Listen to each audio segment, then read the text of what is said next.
మధ్య పద్యాలు పాడాలని ప్రవేశిస్తున్నాను. నాకు పద్యం అంటే మా ఇష్టం. ఎందుకంటే పద్యం ఎందుకంటే ఆయుర్వేద పద్యం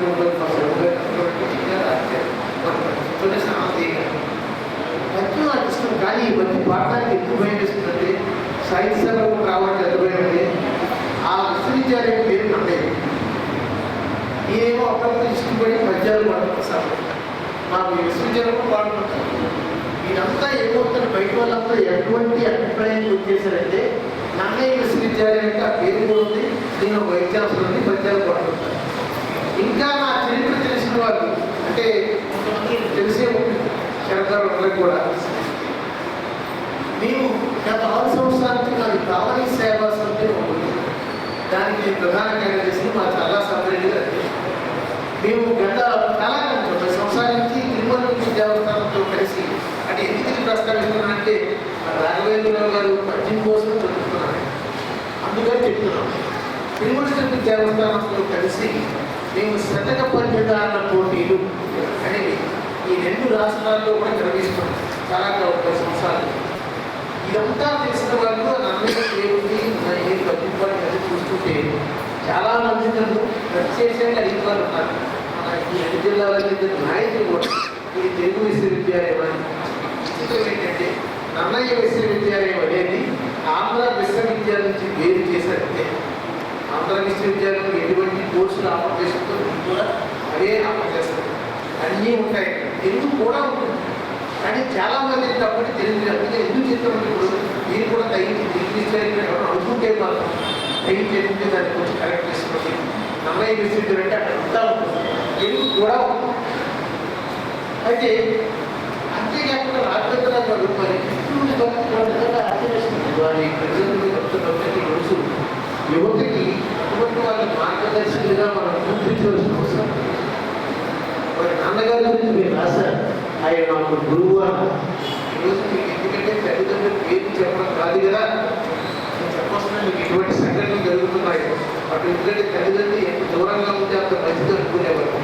అందుకే ఎవరో మహానుభావులు చెప్పినట్టు పిల్లల కోసం ఏం చేస్తారంటే స్కూల్ వెళ్తారట, పెద్దల కోసం అంటే తల్లిదండ్రుల కోసం వృద్ధాశ్రమాలు తీసుకున్నారు. అటువంటి ఈ రోజుల్లో తల్లిదండ్రులు గౌరవించడం ఎలా అనేది యువతకు అందరూ కూడా మార్గదర్శకంగా చూపించాలి మన రాఘవేంద్ర. ఇక ఆయన పద్యం గురించి చూడండిలో ఆ సామాజిక స్పృహండి మీరు కవిత అవుతుంది. అంత ధైర్యంగా దృష్ట్యా పర్టికులర్గా పద్యం వాటి గురించి నిజమే. ఎందుకంటే ప్రధాన సమస్య ఈ సమాజంలో ఇటువంటి సమస్యలన్నీ కూడా అవన్నీ ప్రస్తావించలేదు కానీ అంత శక్తి కానీ అంత అలా కూడా నాకు తెలియదు. అటువంటివన్నీ కూడా ఈ పుస్తకాల ద్వారా ప్రజలు నడిపిస్తున్నారు.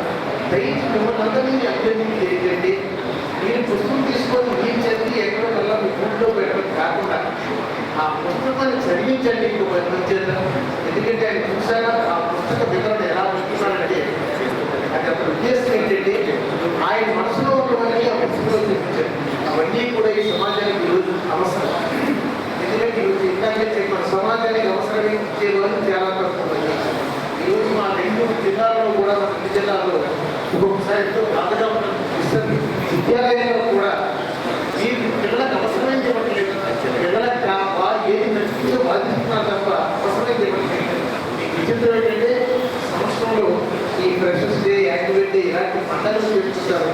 ఎవరో సినిమా నటి మళ్ళీ వాళ్ళు తీసుకొస్తుంటారు కష్టపడుతుంది. ఎందుకంటే అంతే తప్ప పిల్లలకు అవసరమే చెప్పట్లేదు. అటువంటి రోజుల్లో ఎటువంటి గొప్ప గొప్ప ప్రజలన్నీ కూడా మీరు దయచేటంటే మీరు చదివించి అవన్నీ కూడా ఎక్కడ అవకాశం వస్తే అక్కడ 10 మంది పిల్లలు.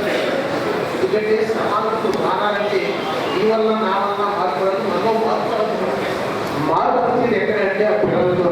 అందుకని ఆ పిల్లలతో చేత మీరు చదివిస్తే నేను ఎందుకు చెప్తున్నానంటే విశ్వవిద్యాలయం కూర్చొని ఈ పిల్లలే వాళ్ళందరూ మంచి వాళ్ళు వస్తే మా జీవితాలు సుఖంగా ఉంటాయి, మా రాష్ట్రం కూడా హ్యాపీ ఉంటాయి.